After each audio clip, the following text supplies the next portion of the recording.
When and how did the ideal of calling Islam a religion of peace emerge? That's a interesting question. It actually comes from the 19th century. There was a book published in the 19th century called Islam, the Religion of Peace, and it was the first effort in a major propaganda effort to fool non-Muslims about the nature of Islam. It's gained particular energy and impetus in the beginning in the 1970s in the West, at very least.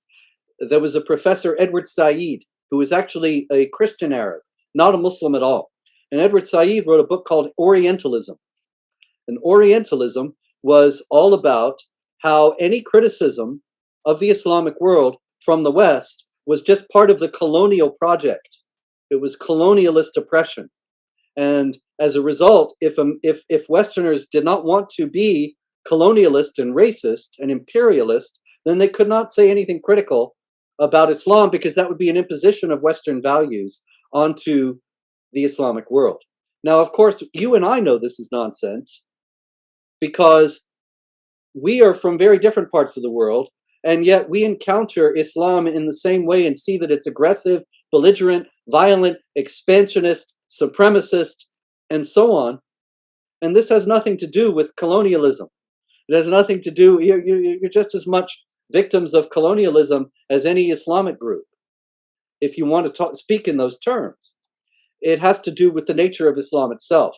But this was obscured by Edward Said to a tremendous degree. His book Orientalism had immense influence all over Western academia and the Western intelligentsia. Now, at the same time, there was the push to say that Islam was a religion of peace that came from George W. Bush after 9/11 on September 17th, 2001.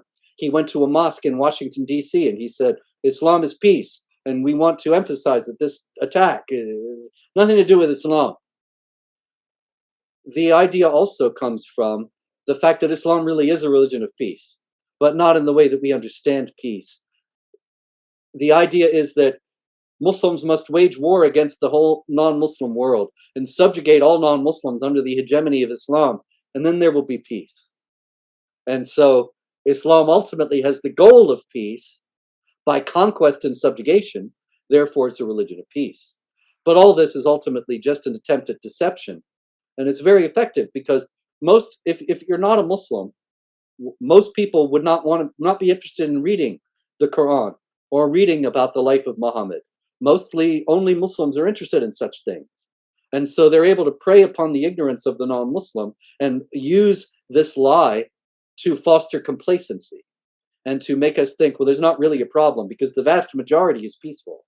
And my friend Ahmed that I work with, he's a wonderful fellow. He's very gentle. He would never hurt anyone. So therefore, there's nothing to be concerned about regarding terrorism. But this is a massive, extraordinarily successful deception.